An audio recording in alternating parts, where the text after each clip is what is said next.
The Tennis Gambling Podcast on the Sports Gambling Podcast Network is brought to you by Monic Fantasy. Sign up for code SGPN to get 50% deposit bonus up to 1K. We're also brought to you by Rhythm. Start crushing college football in the NFL with Rhythm. Get a 70 free trial today by going to sportsgambling.com/RTHMM.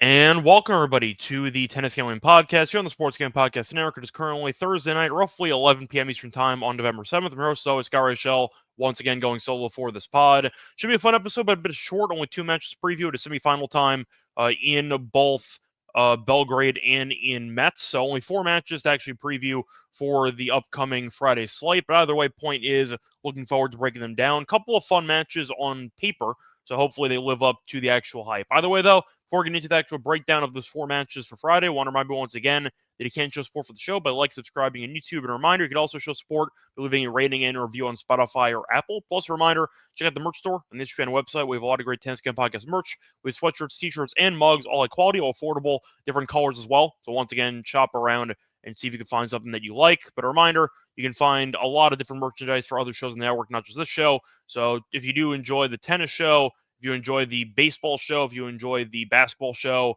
even if you enjoy the Mothership show, the SGPN show, of course, point is you can show support by buying some piece of merch from the merch store. Plus, a quick reminder that if you do want to look at other podcasts in the network, college basketball is back. And if you aren't already subscribed to the College Experience for the Daily Picks podcast, breaking it all down, what are you waiting for? And a reminder that you can show support for the Tennis Game Podcast. Thank you for tuning in, first of all. But you could also show support by heading to Spotify and leaving a 5-star rating. Only you can help prevent corporate gambling from taking over. Anyway, starting off with the actual recap of yesterday's action, or I should say Thursday's action, from a lock and dog perspective. Overall, decent episode. Ended up hitting the lock, did lose the dog. For the lock, we took Bonzi, who's been in great form, as he ended up covering the 1.5 games pretty easily, as he won the first set by 3, that eventually won the second set in a breaker. So 1 in straight sets. Nice winner there. The spread was never in doubt. For the dog, picked up a loss there, so we had Berg's first set minus 1.5 games at even money. Nori came out firing, which he had not done for the last couple matches. It was either that or it was going to be the over 2.5 sets in the Leheshka match, and unfortunately we did choose poorly. But either way, point is Bergs lost the first set outright as Nori got off to a good start, and that as a result ended up winning the match in 3. So overall, decent episode. Ended up splitting the lock and dog picks. The lock worked out well, so hopefully we end up sweeping the plays for the Friday matches. Anyway, getting into the actual recap of the matches that we saw on Thursday. Starting off with the matches in Belgrade. For this one, Leheshka, I thought, would have a marathon against Klein based on the head-to-head history, and they did. I thought Leheshka would win, though, and he did as he came back from a set down, as he won 3-6, 7-6, 6-3. So we have an outright that's still alive in the event, and we'll see if he can get the job done in, I'd say, this tournament, because it is going to be a pretty tricky one to get over the finish line. Now, Chapo destroyed O'Connell as he won 6-2, 6-2. That one I kind of dared Chapo to look good against better competition, at least based on form, and he did, as he dominated, and O'Connell had no answers. Thought Desir, though, was going to beat Morozin. Thought Morozin's second serve would be an issue, and thought that Desir had the overall consistency to get the job done in this matchup. But looking at the actual numbers here, looking at Morozin, he ended up I believe he only won 13% of his second serve points. So once again, not exactly a great showing there. Very weak second serve. It's been his, I'd say, main issue or flaw with this game for years. And Desir came out firing, had 12 aces. He also, once again, defended the first serve and the second serve quite well. But either way, Morozin's second serve was a lost cause, and that was one of the reasons why he lost the match pretty comfortably. Then you saw Cerundolo lose in straight sets to Medjedovic. Thought the line was definitely off on Cerundolo. Thought Medjedovic was live at plus money, and he got there as he won in straight sets. Moving on, though, to Metz. You had a couple of competitive matches here, as Nori beat Bergs in 3. So Bonzi beat Hallis in straight sets, so his overall heater continues. And you saw Mickelson outlast Boo in 3 sets after losing the first set. So point is, we had Mickelson to win the event, and he is still alive. And we have Leheshka to win the event in Belgrade, so we still have some outrights that are live. But it should be difficult because these overall semifinal matchups that are scheduled are pretty, let's just say, competitive. And I do think it's going to be a bit of a difficult task to get both of them across the finish line. Maybe one point is that we have some shots. So I'll see what happens moving forward for this event. Besides that, though, do want to actually look at what happened from the women's finals for the WTA. Really nothing that was too dramatic. There was one piece of, I'd say, funny overall scenarios involving Iga, because Iga had a match that was taking place, and she ended up beating Kasatkina. However, nobody told her that the match actually didn't matter, because it came down to some tiebreaker stuff, so Swiatek's match actually meant nothing, and she ended up not knowing about it, because they asked her about it in the post-match press conference, saying, nice performance, and you know that you didn't actually have to go so hard. To which he responded, what are you talking about? So probably not a good sign when one of your best players doesn't actually know the format and how there are some tiebreakers in place. That kind of was a fluke circumstance. I get it, because you ended up having a dropout. But the point is, I feel like most people thought that Iga was going to be aware of not having to go all the way out in that last match. And then she herself in the post-match press conference basically said, I don't know what you're talking about. I came out and I tried to win. And when they told her that the match actually didn't matter, it was a pretty funny moment. But it's also kind of sad from a WTA perspective that one of your best players doesn't even know the, I'd say, overall format to your main tournament of the season. So that is something they got to address. But either way, Iga is out. So going to look at the actual quarters for the, I should say semis actually, for the women's finals. You have Zhang against Krajikova, and you also have Sabalenka against Goff. So point is, those are going to be some fun matches that are going to be taking place on Thursday as well. But Iga, not knowing the actual, I should say, scenario and how her match meant nothing on Thursday was pretty funny. But either way, she did take it pretty well without actually knowing it at the time. Anyway, time to get into the actual matches here for Friday. But before that, though, do you want to remind me once again, there are more plays on the overall network, because we do have a lot of other shows with the network. And one place you can also take some plays from us is Underdog Fantasy, because they have a lot of great items in their pick menu. They have NBA. If you want to follow the NBA Yelling podcast plays, I know we do an underdog lineup at the end of every show. I know the Mothership show with Sean and Ryan also do underdog entries. You could also do college basketball, college football, MMA, an NBA, NASCAR, and more. A reminder, though, Boost Over is upon us, which means you're getting a spooky amount of profit boost. And a reminder that you do special and boost and reflex entries for my upcoming entry.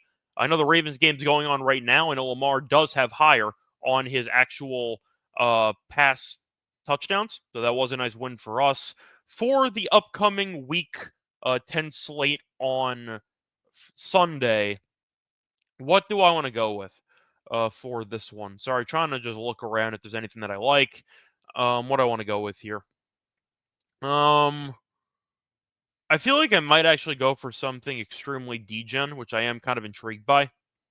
But I just want to see if I actually agree with how it lines up. Because I thought about going with Aubrey field goals, but I don't know if I actually want to take it with Cooper Rush at quarterback. I think instead I'm going to go with Younghoe Koo. I'll go with his kicking points. I'll go with the higher. On that, I think New Orleans will give up some big plays. And I think Atlanta's offense is in good form. Give a Younghoe Koo higher on his kicking points for the Sunday game. Either way, though, a reminder that you can also get a good deal when you sign up for a new account, because if you end up signing for a new account with the promo code SGPN, you can claim a special pick in the first time deposit offer up to 1K in bonus cash on fantasy promo code SGPN. Welcome back, everyone, to the Tennis Game Podcast. Just finished recapping what happened on Thursday. Time to move on to the matches for Friday. Starting off in order, so going through the actual order of operations on Friday. The first match will be taking place in Belgrade at 9 a.m., so we're going to be doing Belgrade first. For this one, fun match. You have Lehechka taking on Shapo. Shapo's around minus 145. You have Lehechka plus 125 for the spread. You have minus 1.5 for Shapo, plus 1.5 for Lehechka. For the over-under in games, you've around 23.5 or 22.5, heavily juiced to the over. For the set spread, you have Lehechka to win in straight sets, which is available at around plus 275. You have Shapo to win in straight sets at plus 180. The over 2.5 sets is a plus 125. Now, Lehechka has been in good form lately. We saw him make a final in an event a couple weeks ago, and he's been looking pretty good here in Belgrade. Not the easiest, though. He is, once again, in a couple of, I'd say, difficult sets, whether it involved the tiebreak against Cilic or involved the three-setter against Klein. He's been winning. Not exactly the easiest matches, though, where Shapo has been kind of dominating. So Shapo went through qualifying, only dropped one set in 5 matches, dropped the set to Fucsovics, the first set actually, then come back and winning the next 2. But he's been coasting. Beat O'Connell 6-2, 6-2, beat Borja 6-2, 6-4. I think he's in great form. Now, the question is, in the head-to-head, Lehechka is currently up 1-0. beat him in Rotterdam on hard court in 2022, and he won in straight sets. Now, Leshko, of course, we gave out to win the event, but I got to point out recent form. I do think that it makes sense that Shapo was favored in this matchup. 145 is a bit steep, though. I'd probably put Shapo like minus 120, but I think you're looking at what should be a very fun matchup, maybe back and forth.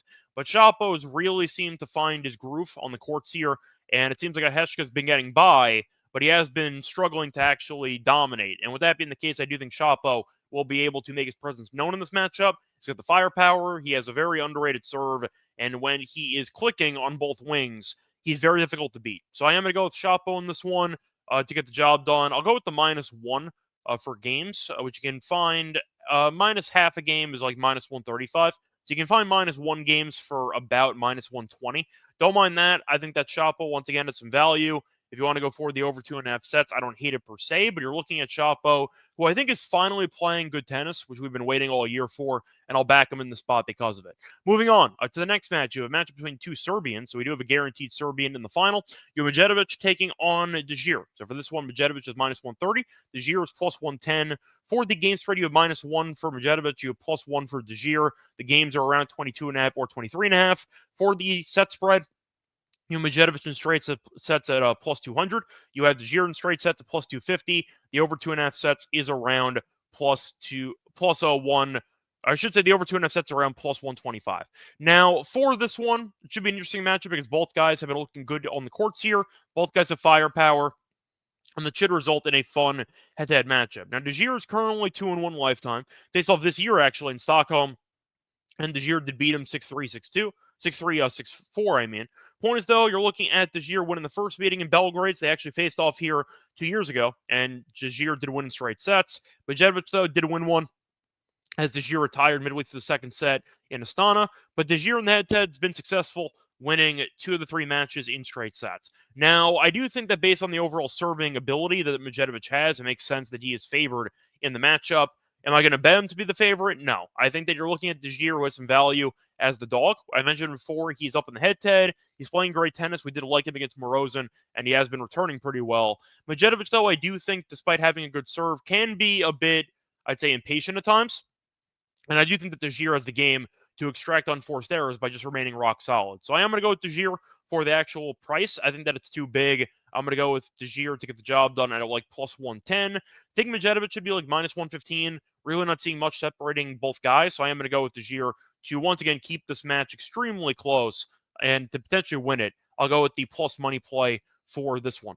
Moving on to the events, or I should say the matches in Metz. A reminder, though, that Mutet got through via walkover because Rublev dropped out. Mutet is now a dog against Nori. So Nori's minus 115. You have Nori, who is about minus a half on the game spread. You have Mutet at around minus 105. For the game spread, you have minus a half for Nori at even money. You have plus a half for Mutet at minus 120. For the game's actual total, you have 20. Or match total, I mean, you have 23 or 22. For the actual set spread, you have Nori in straight sets at around plus 225. You have Mutet in straight sets also plus 225.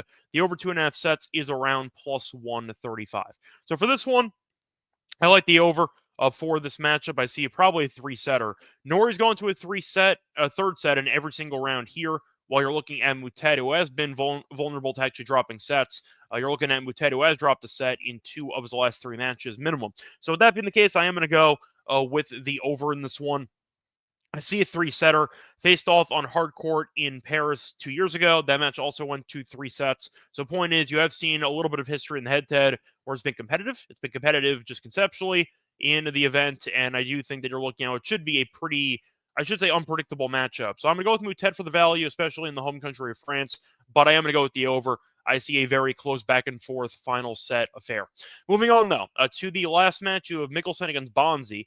For this one, basically a pick 'em, as Bonzi's around minus 120. Mickelson's around even money. For the actual spread, you minus a half a game for Bonzi at minus 107. You have Mickelson plus half a game at minus 113. For the over-under, you have around 22.5 games, or I should say 23.5 games, and you can get 22.5 at minus 145. For the actual set spread, you have Bonzi in straight sets at plus 210. You have Mickelson to win in straight sets at plus 250. The over 2.5 sets is around plus 125. Now, for this one, Mickelson's been playing fine, had a marathon against Gasquet, and had a very tough three-setter against Boo, while Bonzi's been coasting, and he has been winning a bunch of matches in straight sets. So the point is, Bonzi has been in great form, and you have to wonder if Mickelson will be able to break through. I'm not going to pick him. I think Bonzi is in too good of a form right now. And I do think that you're looking at a guy who's won all 5 rounds here in straight sets. He's just been on a certain level, and I'm not sure Mickelson's on that same level. So I'm going to go with Bonzi in this one. He's played great tennis. I'll back him to get the job done in this one, especially at this price of minus 120. I think there's value on the dog. I should say, I think there's value on the favorite in this one because the line's pretty cheap. But Bonzi's been in great form. Mickelson's been kind of struggling despite getting by, so I'll go with the favorite to get the job done in the semifinal matchup. That's going to wrap it up, though, for the 4 matches on Friday. Now it's time for the lock and dog picks. But don't remember once again first that we are brought to you by Rhythm, because a reminder that Rhythm can help you build AI-powered betting models that helps provide bettors of all levels the ability in seconds to build models. And you can also get predictions on money line spreads, totals, and props. A reminder, you can build your own model. You can copy one of the top 4 models from the leaderboard, or press build a model for me. Rhythm will give you predictions on every game and player props too. They also have a bunch of stats. They have a bunch of research and analysis to help you with your betting insights. And a reminder, they can also track props on the Rhythm app. And Rhythm also just launched their college basketball models. So if you do want some early season models on some random games you don't really know much about, then I recommend trying out Rhythm to at least help you with their predictions for the game. A reminder that you can try it out for free for a week. Go to sportsgambling.com/rhythm, sportsgambling.com/RTHMM for a 7-day free trial. We're also brought to you by BetUS. Reminder, BetUS has been around for more than 30 years. You can use deposit in crypto, and a reminder, you get lightning fast payouts. They also can help you if you are in the U.S., because U.S. players are always welcome. A reminder, try it out with the link. Sign up with the promo code SGPN when you go to sportsgambling.com/BetUS, sportsgambling.com/BetUS, promo code SGPN, and we'll send you BetUS, America's favorite sportsbook. Welcome back, everyone, to the Tennis Game Podcast. Just finished previewing the matches on Friday. Now it's time for the lock and dog picks. For the lock, I am going to go back to the guy that cashed us the lock on the Thursday show. Give me Bonzi on the money line at minus 120. To update how absurd the streak actually is for Bonzi right now, Bonzi has won 19 of his last 20 matches, and 15 of them were in straight sets. He's won every single match in this event in straight sets, including qualifying, so he has been really finding his groove, and Mickelson has been playing better competition, or at least he's played good competition, but the point is he has been having to battle it out against Boo and against Mickelson, so he has had a couple of marathons, I should say Boo and against Gasquet. So Mickelson's had a couple of marathons, but you're looking at Bonzi, who has beaten Hallis, beat Ruud, beat Agut, all in straight sets. I like his form. I think he definitely can handle Mickelson here. I'll go with Bonzi for the lock on this one. Mickelson, though, I do think might have some fatigue issues because that match against Boo was not easy. And I do think that even though he's been winning, he has not looked that dominant. And I think Bonzi's looked the opposite. He's looked great and very comfortable. So give me Bonzi on the money line at minus 120 is my lock. For my dog, I am going to go to the matchup between Moutet and Norrie. Give me the over 2.5 sets at plus 135. Each of Norrie's last 3 matches have, at this event, I should say, so he has had a couple of marathons in this event. So 3 straight for Norrie in this event that have gone to a deciding set. Plus, you are looking at Norrie dropping at least 1 set in 8 straight matches, so he's not been extremely consistent for the entirety of these matches, and I think that he might be vulnerable to dropping a set and then maybe raising his level to level it up and force a 3rd set. Point is, though, Norrie has been vulnerable, and I think that you're looking at Moutet, who should win at least 1 set here, but Moutet can be a bit volatile at times as well, which should open the door for Norrie, and you should be getting this type of dance that'll get you 2-3 sets. But they faced off on hard court one time. It was a couple years ago, but the hard court meeting did not end in straight sets. So with that being the case, give me the marathon between Moutet and Norrie. Give me the over 2.5 sets at plus 25 as my dog, I mean. So once again, the plays for the show. The lock's going to be on Bonzi money line at minus 120. Dog will be on the Moutet and Norrie over 2.5 sets at plus 135. That's going to wrap it up. You can you can find me on Twitter, Reichel Radio. You can find me on the NBA show, find me on the MLB show, and the tennis show, obviously, as well. Until next time, good luck to all of you and all of your bets. Bye, everyone.